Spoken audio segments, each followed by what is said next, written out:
Ja, prav, ne pozdrav tudi v mojem imenu. Ja, prav res sva se z gospodom Tonetom ta mesec kar veliko družila, namreč tole je že najino, kaj, 5. skupno srečanje. Bolj jezikovno. In pravzaprav so se veliko pogovarjala o marsičem, o srcu, o ljubezni, o Dolenjski, o trti, o oljkah, o ženskah, o besedi, o marsičem. Nikoli pa pravzaprav niso spregovorila ničesar o gledališču. In če kdaj, mislim, da je danes res tisti pravi trenutek, ko je čas, tisti pravi čas, da se začnemo pogovarjati o tem, o gledališču, s katerim ste pravzaprav celo življenje povezani na takšen ali drugačen način. Pa mogoče povsem na začetku, prej sem se v avtu sem vas vprašala, a je kakšna pesem posvečena gledališču? Pa ste rekli, Stanetu Severu sem nekaj napisal v njegovi smrti. In me zanima gledališče. Gledališče je neka velika in strašno lepa čarovnija. Meni je začaralo gledališče pred mnogimi leti. In ko sem bil tu, v tem prostoru nekoč tudi, se mi je zdelo, da neki teatrski duh veje po tem prostoru, da hodijo neke podobe in neke vloge še vedno okoli. Spominjam se, da je eden od igralcev z Mestnega teatra z tega odra recitiral moje kite, spominjam se, kje je sedela Ivanka Mežanova v tej dvorani in spominjam se 2 mladih, ko smo govorili o teatru in sta nastopala. In meni se je zdelo, da je ta prostor bil poln ljubezni. Ljubezni tiste neskončno lepe, ki dviga ljudi k bogovom in jih dela popolne. In se mi je zdelo, obedva sta žarela, z rokami sta se dotikala, tako kot kakšna Šagalova ljubimca, ki dirkata nekam pod nebo, in jaz sem bil srečen kot kakšen goslač na strehi in sem jim igral lepe melodije za njuno ljubezen. To je ta čudež gledališča. Nekoč, to je iz moje zgodbe o moji upornosti in kljubovalnosti, sta prišli 2 igralki k nam v Rožno dolino in sta trkali na vrata. Ena je bila Alja Tkačeva, druga je bila Minca Jerajeva. In sta dejali, nam hočejo vzeti teater, mladinsko gledališče hočejo uničiti, pridi k nam in pomagaj, da se rešimo.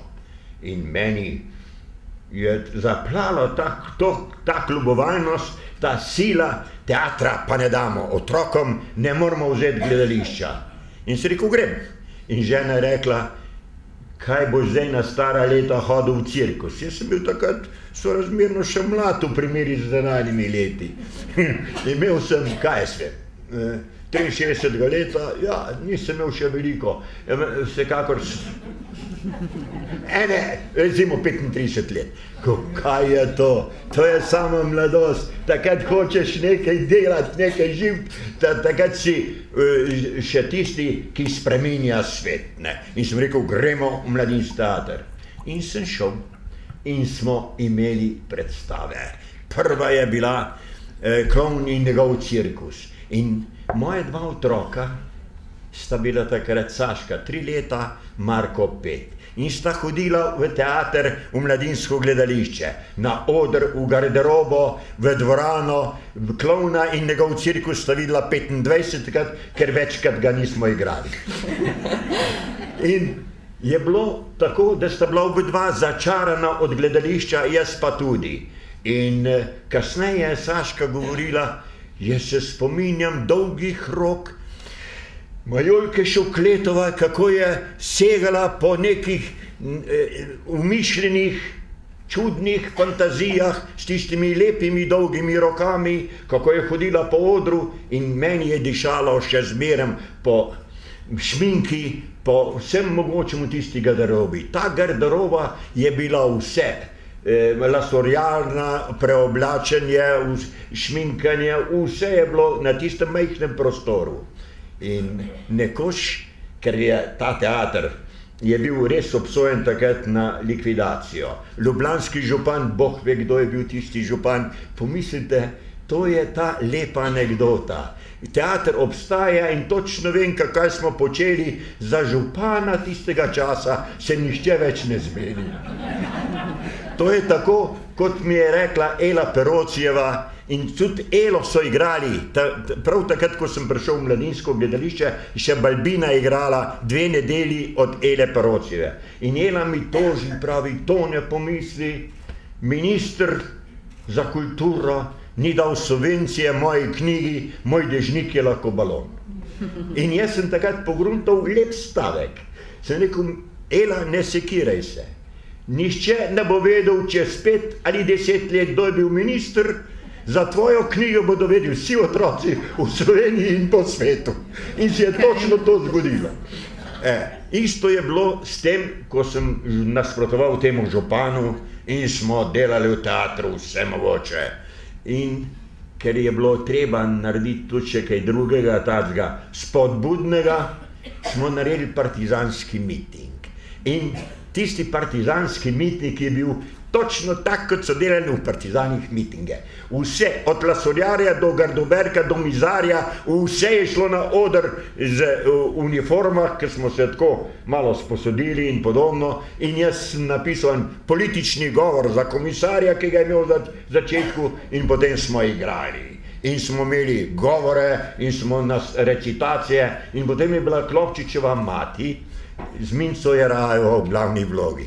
In je bila odlična. Filip Karan-Kumbatovič, ki je pisal v Veselem vetru in je bil, tako rekoč, kar naprej pri partizanskih mitingih, je sedel tam nekje v sredini, v enih 4. vrsti in gledal, in sem videl, da ga je ganilo, ker se je spominjal svoje mladosti in svojih partizanščine. In potem je rekel, ja, smo to sprejemali z različnimi čustvi, ja, ampak nas je pa tisto rešilo zagat, in potem sem dobil Bevka in Goliča, celo Mateja Bora, in vsi so pisali za to, da mora teater ustati.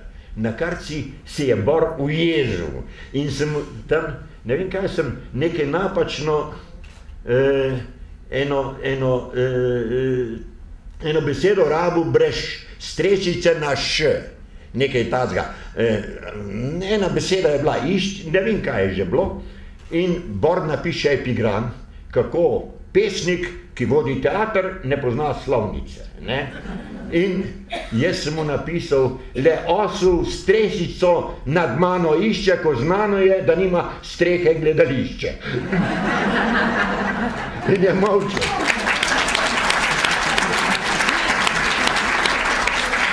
Ja, to je bilo. Ampak potem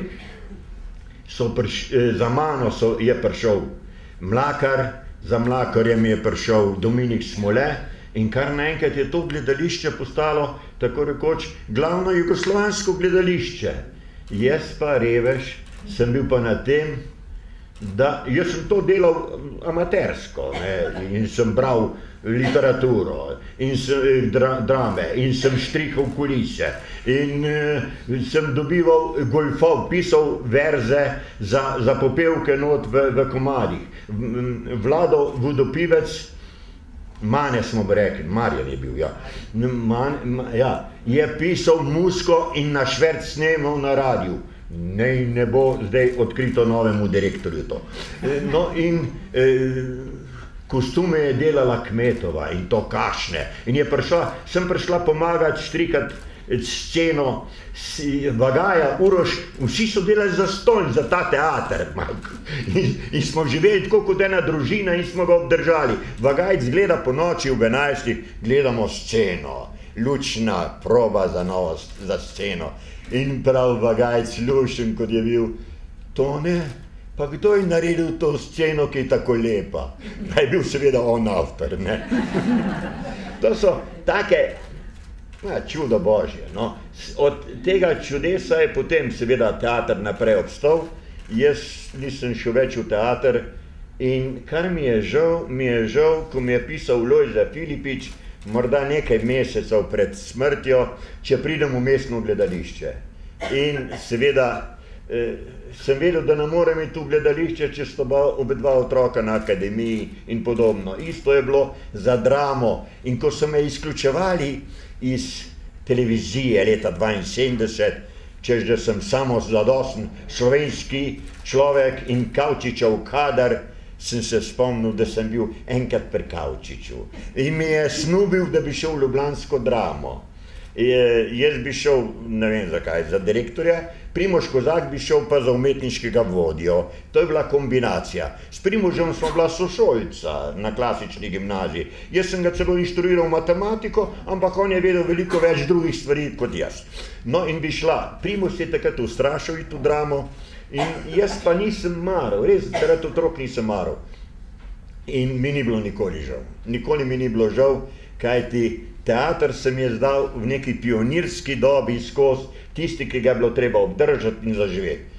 Maščevalo se mi je tako kot jus, ko sem šel študirati pravo in nisem bil nikoli v pravni službi, Bog mi je štrafal in mi je dal za ženo sodnico. To je to. In za teater sta obedva šla na akademijo in da je ta čudež v življenju, ki se ti zgodi. Jaz sem hodil v nižjo gimnazijo, se pravi sedajnjo 6., 7. in 8. razred ljudske šole in 5. sem hodil k frančiškanom. To je tam, kjer je zdaj mestno gledališče in gledališka akademija. Tam so imeli frančiškani svoj konvikt za nižjo gimnazijo. In tam smo bili notri in smo se učili in brali in pisali in vse mogoče. In v iste prostore pa čez toliko in toliko desetletij zaideta obedva moja otroka. To se vse ponavlja, to je, če bi napisal romanom, bi rekli, to je pa skonstruirano. Ampak življenje pa dela te konstrukcije kar naprej. In so lepe. In je Saška, ko je bila še v ljudski šoli, se obleče, moj lajbeč obleče, pa moje špičake čevlje, pa si naredila suljo in je rekla, ja, to rabim za šolo. In jo oponašala profesorja matematike. Točno tako pri njegovi uri. In on je imel navado skloftati kakšnega fanta in mu izprazniti džepe, ki je imel not frnikulem vse mogoče. In ona je to dvakrat morala ponavljati in je dvakrat istega fanta, ki ga ni marala ali ga je marala, to nikoli ne veš. Skloftala dvakrat. In so bili navdušeni in od takrat sem vedel, da ne bo drugega kot igralka. In žena je bila strašno nesrečna, prav, pa ne veš, kaj so igralke, se to ni.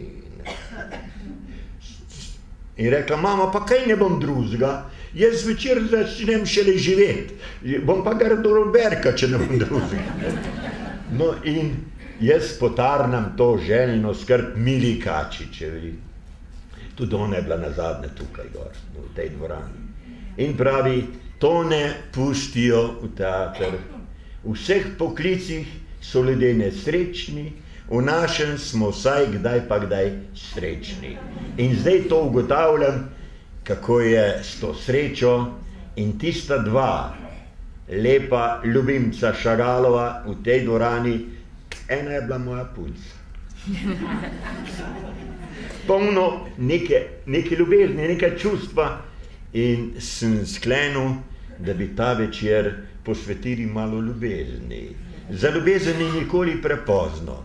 Ljubezen je pravzaprav tista, ki mora spremljati človeka od rojstva do konca, od izvira do izliva. In kdor nima tega čustva v sebi, kdor je prihajšan, kdor je gluh na ta prekat srčni, Bog mu greh odpusti, je nesrečen. Tavčar pravi, ljubezen nam je vsem pogubo. Figo.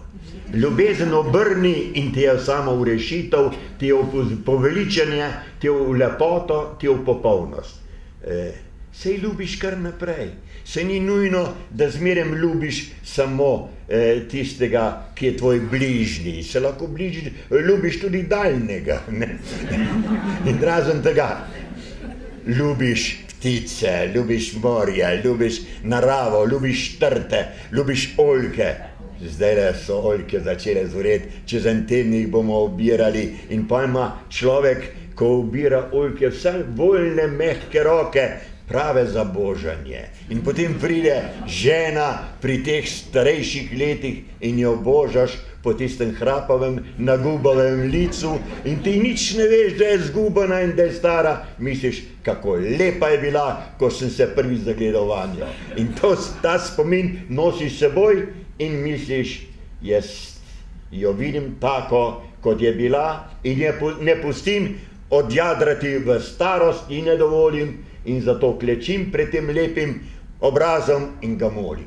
Kaj še češ lepšega? In to lahko ponavljaš vsak trenutek, vsak dan, za nič nekje. Tam grem na gimnazijo Miklošiča in iz lekarne pride ženska z velikim trebuhom.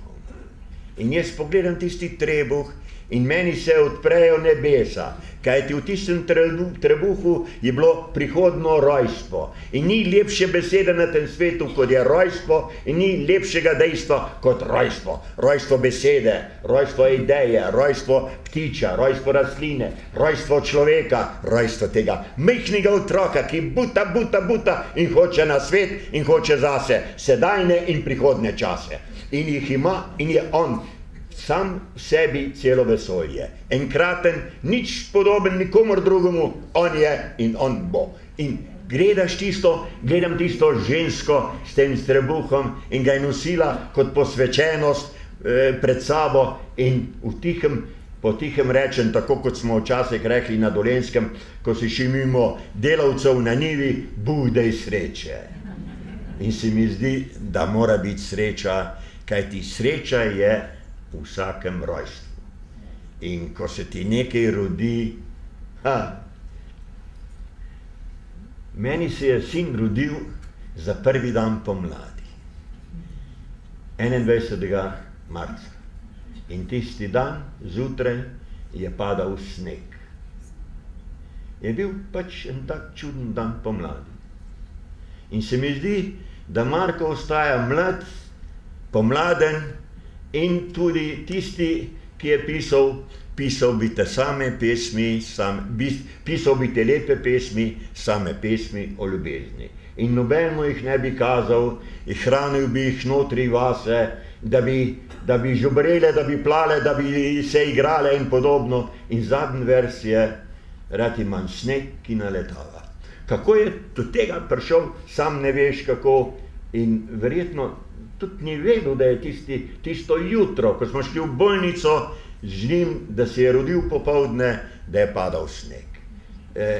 To je, in sneg ima še eno drugo prispodobo, strašno lepo. Pasternak ima to, sneg je tisti, ki pokrije vse svinarije tega sveta.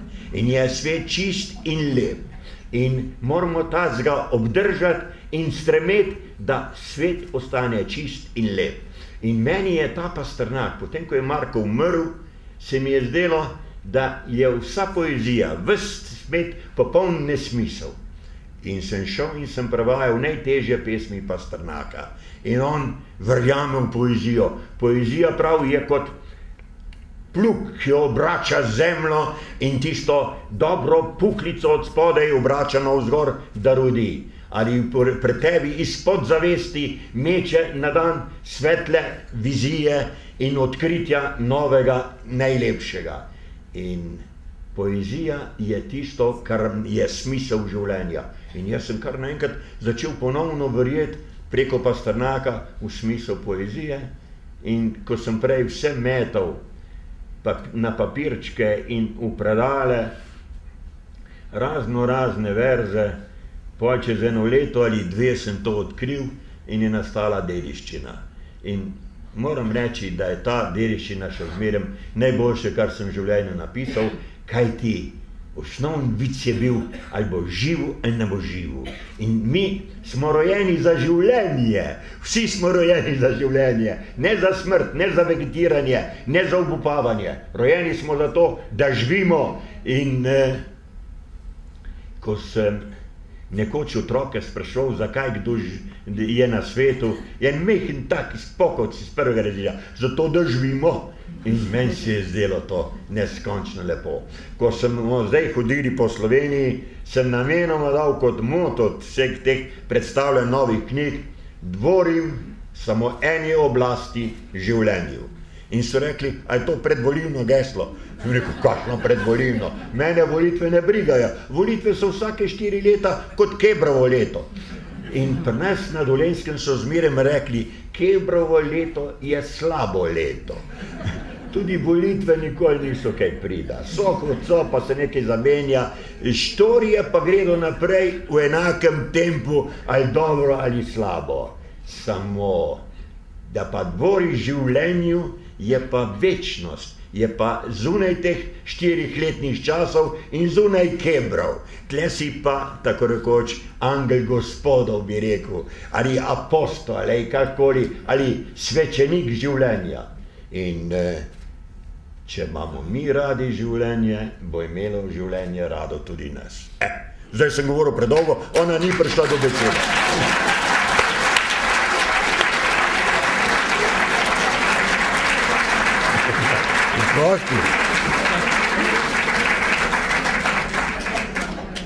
Stolnet me je pravzaprav zelo prijetno, ker mi ni treba kaj dosti delati, ampak vendarle.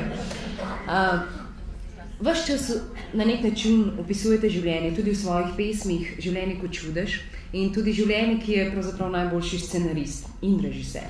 In v vaše življenje je brez dvoma ta scenarist postavil tako v srednje mesto besedo.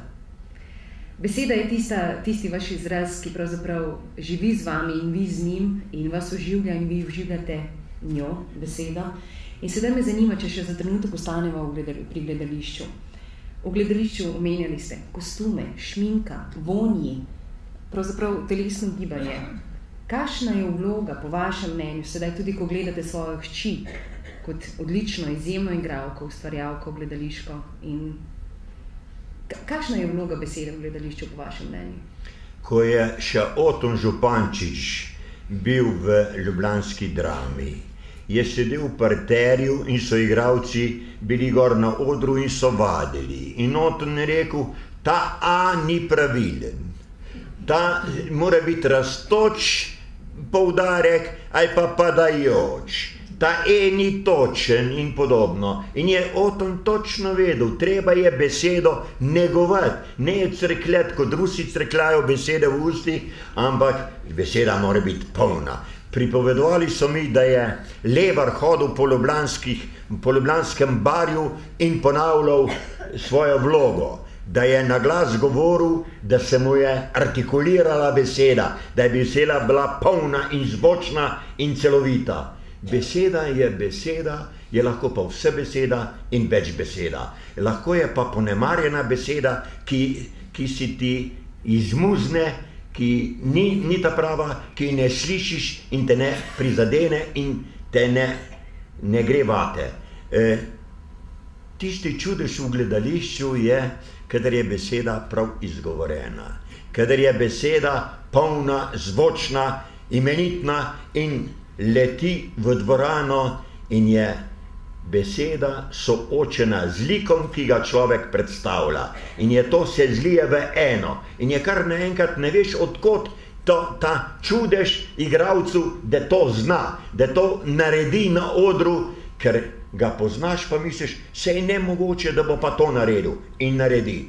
Meni se je zgodilo to s Stanetom Severjem. Žal ne znam tistega soneta, kaj je, sem ga napisal v Ujedankah, ob njegovi smrti sem napisal tam Majdi Sepetovi, pa Severju, pa še nekaterem ene pesmi, kot neka posvetila tistim, ki so zdaj neke lepe zvezde na nebu vesolja. Sej ni vse samo to življenje, po katerem hodimo, od gostilne do gostilne, od birta do birta, ali od urada do urada, ali od ceste do ceste. So neke drugi kolovozi, eni strašni lepi kolovozi iz mladosti, ki vodijo od hiše v vinograd in iz vinograda do Zidanice in iz Zidanice v nebo, kamor je šel moj stari lužar, najboljši vinogradnik, in tam gor, nekje v nebeških hramih, se sprehajajo zvezde naših mrtvih pesnikov, naših mrtvih mož ali veljmož. In meni se zdi, da recimo, kaj sem, en Janez Menard, en Danes Zajc, en Izet Sarajlič, en Stevo Rajičkovič Beograjski ali en Stane Sever, da so, ali pa Lojza Filipič, zakaj pa ne, da so nekje zgoraj in da smo mi dolžni, da jih vidimo, da jih slišimo, da jih poslušamo, da oni nam govorijo tudi, kako se moramo ravnati vsak dan v svojem življenju, da so pravzaprav neke sorte naš imperativ. To smeš, tega ne smeš. To je pravilno, to ni pravilno. Oni so že tam zgoraj kot neke svetle zvezde, svetlobo, ki lahko tudi nas ožarja in smo mi svetli od te svetlobe in lažje živimo tudi v tem ali v polmraku ali mračnem svetu. V življenju je mnogo mračnega, samo vse, kar je na tem svetu, stremi k luči, stremi k soncu, stremi navzgor, višku, še bolj gor in tako nas oni tam gor zgorej tudi spominje na to, da smo rojeni za sonce in da hlepimo po soncu. Lorca ima to, ne samo zeleno, ki te ljubim zeleno, ampak ima tudi pesem, ki hoče biti luč. In vsaka pesem je po moje je luč. In je igralec na odru, kadar zaživi in ko ga čutiš, ko ti gre srh po telesu zaradi njegove imenitne vloge, je luč. Jaz sem prevajal Gorana Kovačiča Jamo, mračno pesnitev, 500 verzov je, nič več, prevajal sem več kot 1 leto. In Stane Sever je bil zadolžen, da jo prebere na radiju. Tisto nedeljo zjutraj grem, nikjer Staneta, grem domov, Stane je krokal celo noč, se zgodi. In žena mu hitro skuha nekaj kave, popije tisto kavo in greva na radio. Ko gre v študiju, mu pravim, Stane tam na zadnje, v začetku so po 6 verzov v kitici, pa so pa kvartine. Prav vem, imam tam drugo štimo, je rekel. In je šel v študijo. In je začel brati. Jaz sem prevajal leto tisto, pa prej 1 leto študiral, sem šele od Staneta zastopil, kaj sem prevajal. To je neverjetno, z nekim instinktom, z nekim 7. čutom v sebi je zastopil in to je bral tako, da je mene zona spreletevala, ne, ob tistih verzih. To se pravi biti igralec. Ne. In to je gledališki klub. Pejte, v našem teatru tu in tam najdeš tudi take Severju podobne mojstre in jim ploskaš in rečeš, ne živijo še dolgo, da jih bomo še dolgo ploskali.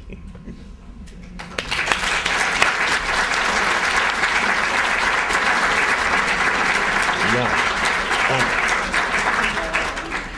Jaz sem hotel začetka, ko sem rekel, da je to prostor ljubezni, da bi bral same pesmi o ljubezni.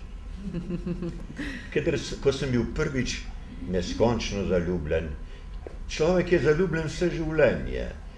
Menjavaš lahko objekte svoje ljubezni, ne, zlasti v mladosti. Ne, in gredo ženske mimo tebe, te ogroč pozdravijo, ali pa tudi ne.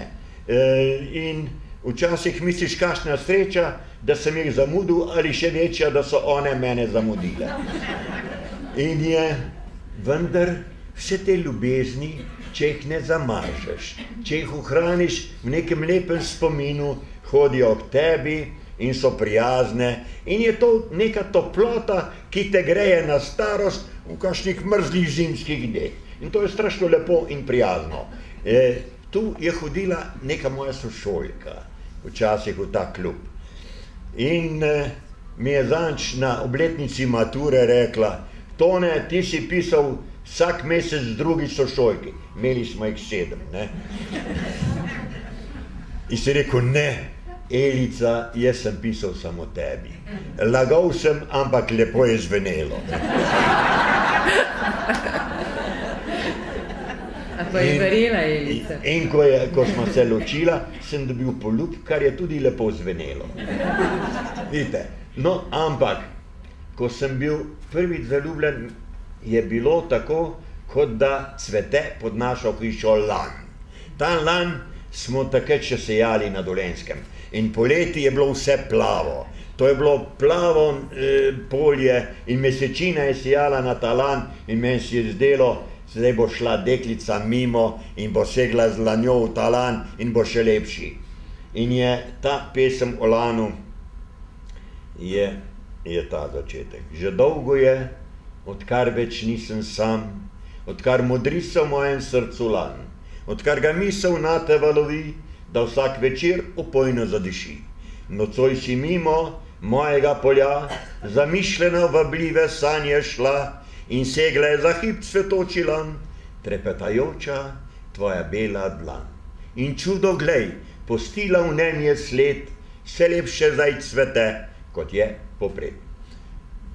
Zdaj je kasneje je bilo to drugače. Sta šla tista dva ljubimca in je segla ona v lan in sta se zapeljala nekam v nebo in čez leta, ko razmišljam o njiju, se mi zdi, da nisem zavisten njima, zato da sta zletela nekam pod nebo od te prekibevajoče in lepe ljubezni in da tudi ni v meni nora želja, da bi znal leteti, ampak čisto mehna, drobna bolečina po tem, kaj si mi je izmuznilo, kaj je šlo mimo mojega življenja, da sem jaz tudi hotel biti, namesto tistega moškega jo držati za roko in zleteti pod nebo. Ni šlo. Druga je seveda moja lepa gospa s kitami. Tudi to pesem je nekdo tle v tej dvorani recitiral pred mnogimi leti. Bila je lepa deklica, še neporočena, vsi smo hodili tam okoli nje, imela je dvoje črnih kit, strašno lepe. Gospa, res sem še mlad, a to mi verjemite, se bolj lepi ste kot takrat, ko ste nosili kite. Bili ste deklica takrat, ko ste nosili kite. Zdaj plod je že dozorel sad in sebi žene zatajite. Postal je resen vaš obraz, oči, ko da na čari bdite, v njih hlad, ki ni bil oni čas, ko ste nosili kite. Bilo v pomladi je, kaj ne, ko jurju tme zaklade skrite, takrat razplev moj ljubim te je vaše temne kite. Takrat sem bil fante, ki modro ko sanjo ziba in nisem vedel, da se cveto spe, ne da vihar drevesa upogiba. Zato, čeprav ste bolj lepi, želim si, oprostite, nazaj pomlad in one dni, ko ste nosili kite. Jasno.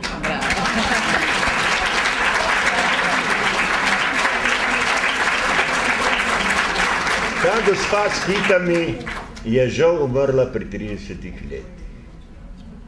In je bila na Žalah isto leto, ko je meni umrl oče, v neki mrliški vežici, čisto mehna, zrak je zgrizel tako rekoč na otroško postavico, mehno, in jaz sem ji napisal v teh pesmih, tu notri je tista čudna pesem, kako gre pred mano deklica in v rokah ima cvetlico in je cvetlica vene v roki. In gre še pred mano v mrak in noč in ima kresnico in ji kresnica ugaša. In sem šel k njej na dom, pa gospodarica mi ni odprla in nič ni rekla, je ležala na parah in križ v roki je pričal, da je umrla. In ko sem hotel k njej v raj odprti, me je v življenju vrnil njen angel smrti. Te dva verza, ta zadnja sem prav povedal, druga je pa cel sonet le not v tej knjigi. To je ta bridkost, to je, življenje se stoji iz tega in onega. Življenje ima svetov in temen tok. In če ne spoznaš temnega toka, ne moreš ceniti tudi ne svetlega. Namreč brez poraza in brez tega ni zmage. In sestavni del življenja je eno in drugo, je temni in svetli tok, samo življenje je konj, divji, belogrivi, ga zagrabiš za grivo, pa greš magar skozi vodo, čez potok, čez reko, čeprav zna konj slabo plavati, ampak te nese in greš naprej, jahaš nekam. Jaz sem imel najrajši v življenju neko kobilo. Zora je bilo ime. Bil sem takrat star 16 let, na Dolenjskem mulc, v meni je med vojno, v meni je bilo polno nekega življenja, nekih sokov se je pretakalo po telesu in čeprav so padali na levi in desni, vsi po vrsti, že tako pri meni so ustrelili človeka, da je padel mrtev, v meni je bilo ta čudna strast življenja in sem vzel kobilo zvečer in se šel v sosedno vas vasovati. Kaj imaš lepšega, na konju greš dekletu in si fant na konju, a? Zdaj hodijo z avtomobili, pa vse mogoče. To ni isto, moram reči, da ni. Ampak takrat recimo, nazadnje sem bil v tistih letih, ko bi me ena ali druga vojska rada vzela in bi, kot zdaj pravijo, padel na levi ali na desni za domovino. A ne? Ampak jaz sem ostal živ in sem preživel in živel za besedo in z besedo tudi za domovino, kar je zelo dobro.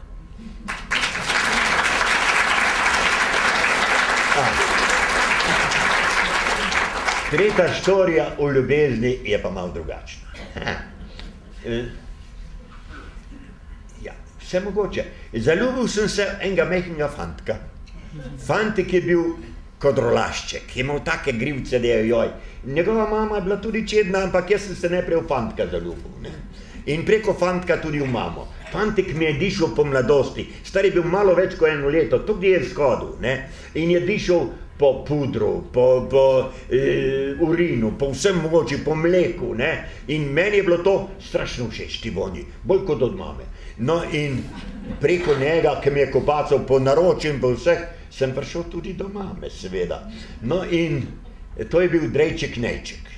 In nekoč grem tam mimo Mladinske knjige, gledam, izdajajo kuharske knjige v izložbah, same kuharske knjige pavčkam, kjer nobenega. No, sem rekel, tudi v redu.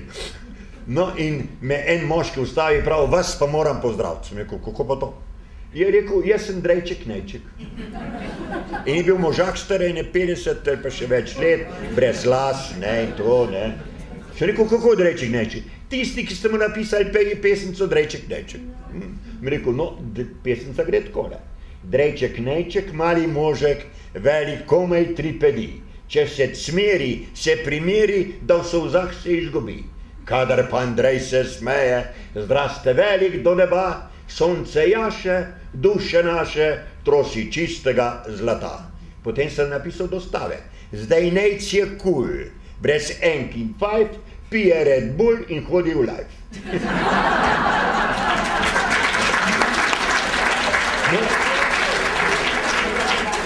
No in ta Nejček, Drejček me pozdravi in pravi kar tako, ste bili zaljubljeni v mojo mamo. Kakšna resnica, kar tako butne, ne. Sem rekel, res, ja. Kje pa je mama? Prav je umrla.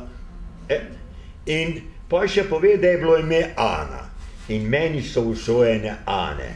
Bila je moja mama Špančkova Ana, prvorodnica Ana v mojem življenju. In potem je bila druga imenitna Ana, Ana Ahmatova, ruska pesnica, pri kateri sem bil in mi rekla, Anton Antonovič, pesnik je sam svoja stranka, ni nujno da v kakšni stranki. Če se ne zna sam podpisati, če nima svojega podpisa, sploh ni nič. Če pa greš v stranko in te stranka podpisuje, pa spet nisi nič. Ne? In meni je ta misel, ta ženska, jaz sem jo gledal pri 72 letih, sem bil prenel v Moskvi. Ena zima je bila, sneg je šel zunaj in ona v enem črni obleki pa z enim šalom je imela in sive lase in ene bistre oči in sem pomišljal, kdaj je bila ona lepša. A je bila lepša v mladosti, ko so ruski pesniki, Gumiljov ga je Lenin dal streljati, je bil njen prvi mož. Drugega moža, en Putin je bil, je umrl v lagarju, ga je dal Stalin v lagar. potem ljubimce, kar jih je bilo, pri ženski se tudi najdejo ljubimci, ne samo pri moških ljubice. Jih je zapiral, ona v Parizu je Modigliani portretiral, so bili nori vsi na njo, je bila lepa, ko kača zvita, črna je lepa, neskončno lepa. In jaz razmišljam, pa kdaj je bila lepša? Kako je s to žensko lepoto? In sem prišel do krasne ugotovitve. Ženska lepota ostaja lepota za zmeraj. Samo menja svojo obliko. V mladosti je bila taka, zdaj je drugačna, ampak zdaj je vse življenje, vse tegobe in vse je prestala in je posvečena lepota od tega, kako je premagala življenje in kako je lepa. No, in to je bila tudi Ana. Vmes so bile pa še te Ane in med drugimi je bila tudi ta Ana. Ta Ana gre sonet pa takole. Imela Stasje z Rubensove slike, imela je obraz kot zala roža, imela prsi čvrste, nevelike in ritnici, da bi jih mrtev božal. Imela je moža, ki je mučil iz ljubosumja, zblojene ljubezni in mene, ki sem z leti se naučil modrosti, da ženam ne pišeš pesmi. Saj sem je ljubil, še celo z dodatkom, ne samo po dnevi, ne samo po noči, še tudi neprestano v spremstvu z njenim fantkom, ki si je motil in me klical oči. Bila razkošje je, ki kruh prosjači, a fantik pravljica o jari kači. Jaz se še zmeraj spomnim in tega drejca tudi. Mi je dal telefon in enkrat ga bom poklical. Ga bom poklical in mi rekel, veš kaj, gremo skup pit Red Bull. Ne vem, kaj je to, ampak morda pa bo.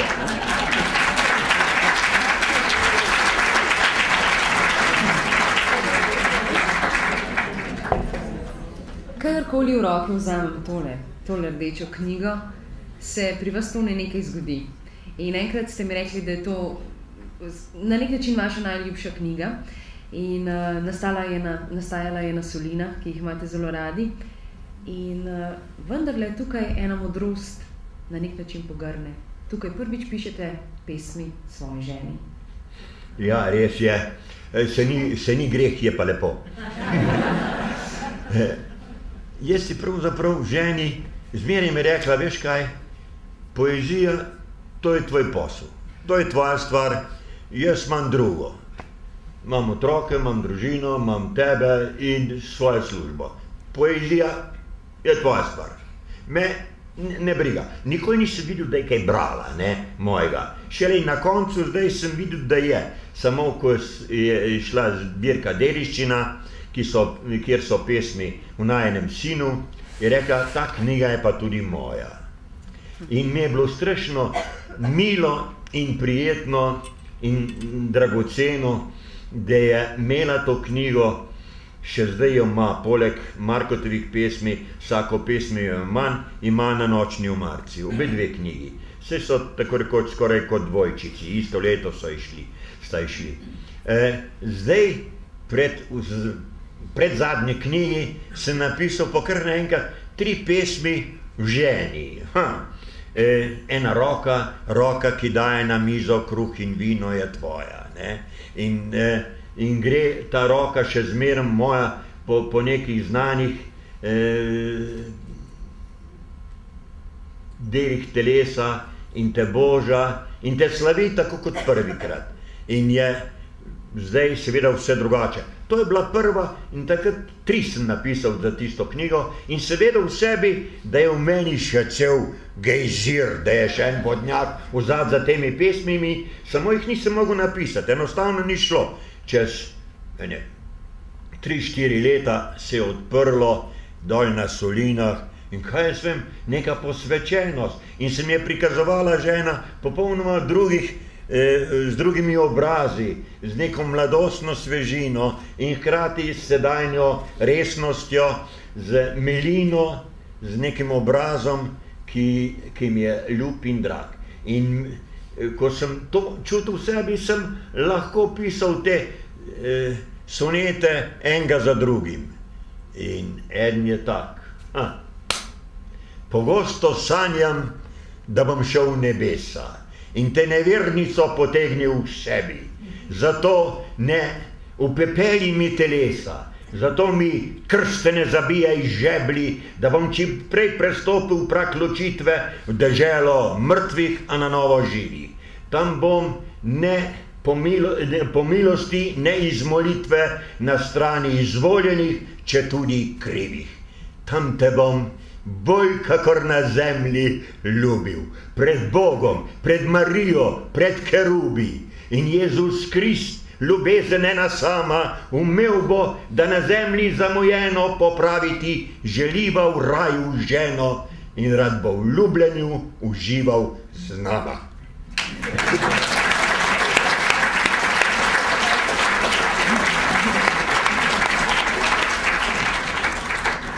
No, ta je malo taka, ne, ampak je pa ljubezniva, ne, ker koncu,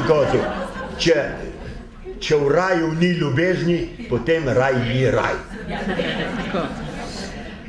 Samo tu lahko živim je zadnja jubilejna zbirka, prihajajo še nove, tudi Juri Muri v posebnih oblikah spet prihaja. In v spremni besedi, samo tu lahko živim, vas je prav lepo opisal gospod. In sicer rekel je, sicer ga nikoli ne izpusti senca, vendar ga prav tako nikoli ne zapusti žarek.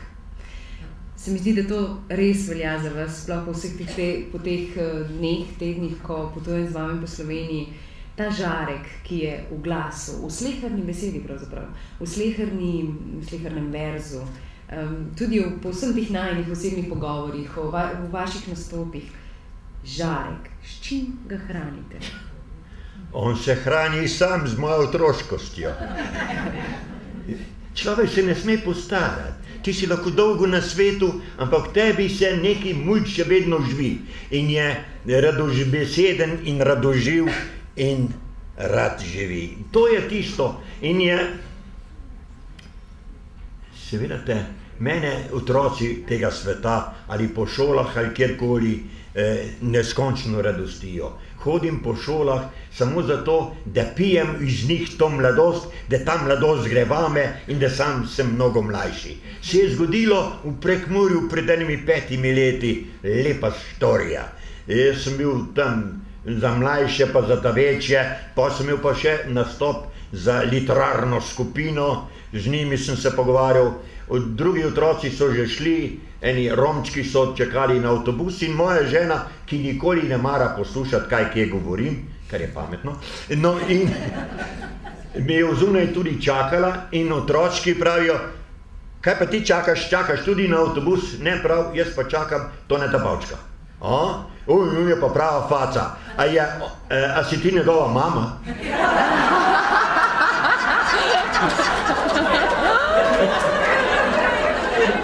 Osnovni vic je bil, da so otroci mislili, da sem toliko mlajši, ker sem se z njimi pogovarjal.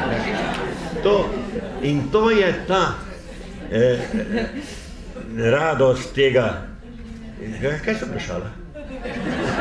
Žarek. Žarek je to, ja. Pustiva še kakšen žarek vprašanja najnih poslušalcev, morda da zaključite misel, vi pa med tem. Ne. Nekaj drugega sem hotel, pa zdaj mi je ušlo, ja.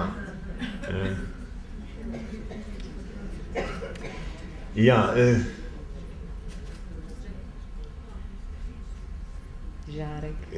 Zdaj ta knjiga, ta zadnja, Samo tu lahko živim, je pravzaprav en paradoks. Vsak izbor se mi zdi, da je majhen umor, ker moraš eno dolgo življenje zrimo spraviti samo eno vitrino. In to je zmeraj pravzaprav eno nasilje. Samo, ko mi je dal ta naslov Samo tu lahko živim, je iz ene pesmi Samo tu lahko živim, lepa je moja dežela, lepa do muke. Samo tu gruli prsteno grlo Rim, samo tu so tudi groze manj hude, samo tu lahko živim. Temu zadnjemu verzu sem včeraj kar tako, ali predvčerajšnjem, ko sem imel v knjižnici Otona Župančiča, tako iz rokava dodal še te verze. Samo tu lahko živim. samo sredi svoje prsti, samo sredi svojih ljudi, samo sredi svojih rib. In to je tisto, to ni več samo dolenjska zemlja, je tudi že istrska zemlja, ste vsi notri in so tisti predniki moji, ki so šli na Mirnopeški Britov, in tisti Britov je neskončno lep. Je gor na hribu in mislim, da ljudje, mrtvi zgoraj, z veseljem gledajo po dolini in kadar sem zloben, pravi ženi, tu bi bil rad pokopan. To je rekel meni Bevk, ko mi je peljal iz Zakojce, gor v tisto vas prvo, kjer je hodil v šolo, prav, vidiš, tu bi rad bil pokopan. Pa ni, je v Gorici, v Solkanu. In jaz pa mislim, tam dol bi gledal in Menad, ki je bil duhovit, je rekel, a misliš, da te bomo dali špegle s sabo? To je to. No, jaz bi, ja, za konec, dve, eno še v ljubezni, čakaj, tako. Eno špasno, to je pesem po naročilu, je iz otroškega žepa, ne? So mi enkrat telefonirali, sem bil še v službi, tukaj pil, sem rekel, kakšen pil, a je to znamenje? In so rekli, ne, to je bivši Pionirski list. Zdaj ste včasih pisali v pil? Sem rekel, ja, sveda sem, v Pionirski list. Bi nam napisali pesem, imamo 40 let te revije. Sem rekel, bom, zakaj pa ne? Dokdaj pa? In so rekli, danes do 1. Rekli ste mi, dajte nam pesem, tako ta pravo, danes do 1. Brž podihuril notri v srce sem, pesmi nobene. Prave rokave tresem in tresem, pesmi nobene. Žepe, leve in desne, skrbno pretresem, pesmi nobene. Gledam predale, praznim bokale, zmeraj bolj trezen, zmeraj bolj jezen, šment, dosti je šale. Kje je ta pesem? Molk, samo molk in kakor rima na molk, ena sama tišina. Lejte, saj bi vam pesem dal, lejte, saj bi je zgnesti znal, s temi usti, s temi rokami, pa kaj bi je štulil med vas, ko je pa vendar vaš čas, čas, ki ga piše ljubezen in ste vi sami najlepša in najbolj ta prava pesem. Taki boste še skoro. Lepo je.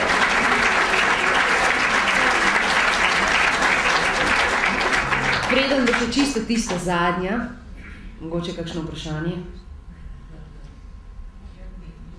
To ne boste vi kaj vprašali njih? Leja, tam je roka. Aha, kar izvolite. Kaj vam pomeni vino pri vašem delu? Žeblice nekdo. Preden se je ta večer začel, sem tam ozad popil en rizling, so mi dali, eno čašo in se ga pil na skrivaj, da ne bi pohujšal teh spodobnih obiskovalcev in da ne bi mislili, da sem tak. Vinoljub, ja, saj sem vinoljub. Mati moja je zmeraj rekla, ko smo v vinogradu delala, tvoj ni, a ne boš nič pil. Se rekel, meni ne paše. Kakšen pa boš, če ne boš pil, boš pustatelj. In se videl, da je nekaj pustega to, da nima smisla. In potem sem se trudil, da sem se naučil in sem se naučil kar pošteno. Ja. Zdaj sem tako rekoč tudi vinski vitez in sam pridelujem vino in vinograd mi je nekaj najlepšega na tem svetu. Spomladi, ko se naredijo popki, ko se nabreknejo, ko se odprejo in je tam vijolčasto in rumenkasto in je not zelenkasti listič že, ko čisto malo ven pokuka in je not kabrnk in v tistem kabrniku je prihodna pijanost. In greš mimo teh trd, čisto spomladanskih in veš, jeseni bodo obložene in potem, ko otroka spravijo v kleti brboda in ropoče otrok, one so pa kot matere zadoščene, rodila sem dobro, zdaj lahko odvržem to listje in repoš zdaj tam dol, je rdeče listje, to je tako lepo, da je čudo Božje in so rdečke na oknih in je še rdeč ruj. in vse je rdeče, kot nova vlada, a?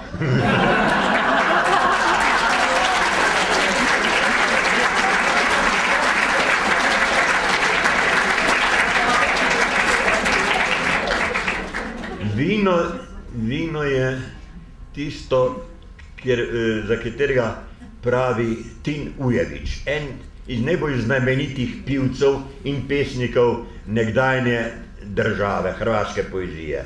Njegov prijatelj je bil Pavel Golja, direktor Drame, smo spet pri gledališču, in kapitan Dolge plovbe. Ta kapitan je, potem, ko je bil v penziji po vojni, je nas mulce, jaz sem imel takrat 20 let ali 21, smo hodili skupaj po lokali. In Golja doma iz Trebnjega, jaz pa dve vasi naprej, sem včasih s konji vozil tudi v Trebnje.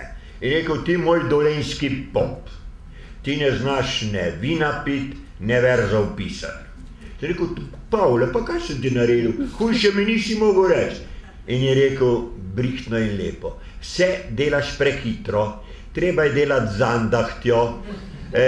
Vino, ko ga daš vase, ga moraš v ustih občutiti, ga moraš malo pocrkljati, da se te nebo, da ga začuti. Preden ga spustiš po grlu navzdol in potem ga moraš čutiti tudi, kako dol pronica in kako toplota iz prstnega koša udari nazaj v lica. Pesem je pa ravno obratno, mora pa dozoriti v tebi, v prsih in preden je spustiš po grlu navzgor in prideš z usta ven. Ti delaš vse prehitro. In sem se učil pesmi pisati in se vse učil vino pit in se malo vsega tudi naučil.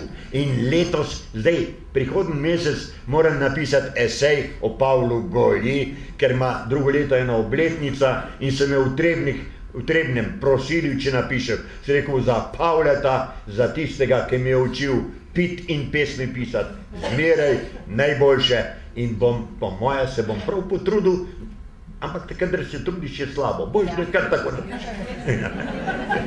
Bom napisal, ja. To je to.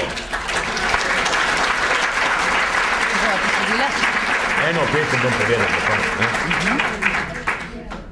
Ena pesem je, ki ima naslov Konec. Je tudi, najprej bom to povedal, pa še eno, ker smo že prvi. Ta je iz otroškega žepa. Ja, pa ni čisto otroška. Vsemu na začetku je mama, vsemu na koncu jama. Mes so mnogi zakaji in kaji, mes so solze in so smehlaji, mes so roke in so obrazi, mes so zmage in so porazi in poglavitno življenja kres do pekla in nebes. Od mame do jame življenje mine, mes so pota in so daline, vmes se ptica po nebu spreleta, mes so fantje in so dekleta in med njimi v dvojini ves in nekaj skrivnostnega vmes. Tisto skrivnostno, tisto malo se bo kom drugem nadaljevalo, kot veter med listjem brez, malo za šalo in mnogo za res.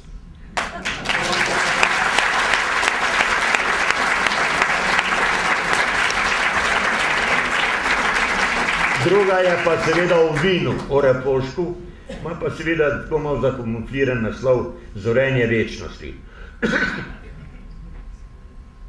Pesem je ena od tistih, ki jih imam rad in ki je nekako integralna tudi v moji poeziji in v življenju. Pripoveduje zelo osebno o mnogih stvareh, kar se mi je zgodilo v življenju.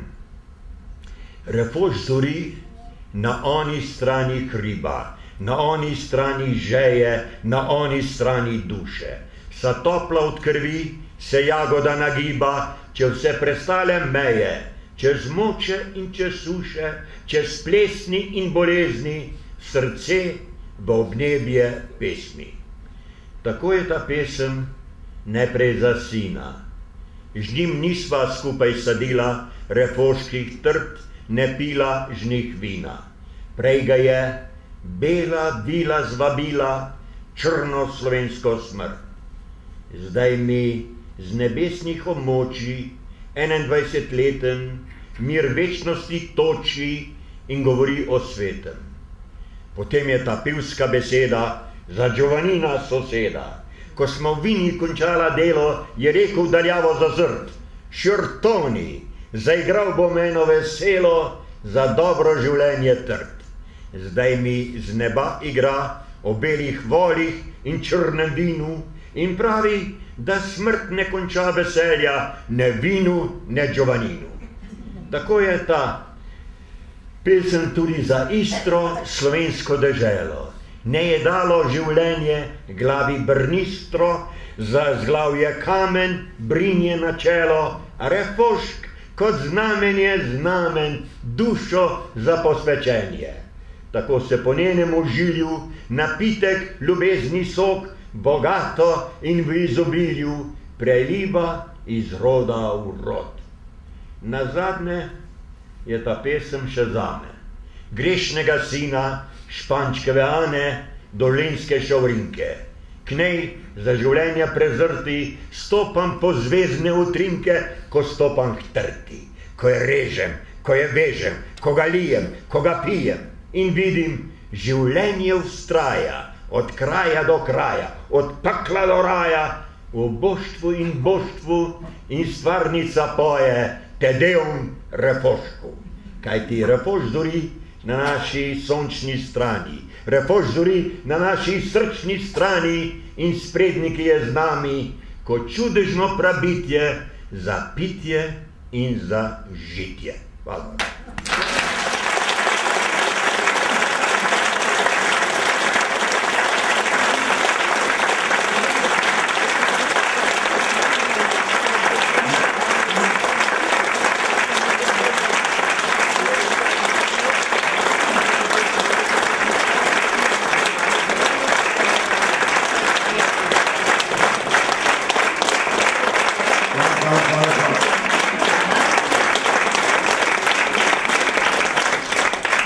Ko bom čez 10 ali 100 let izumil novo besedo za hvalo, ki bo bolj zvočna, bolj polna, manj izrabljeno, vam je bom rekel.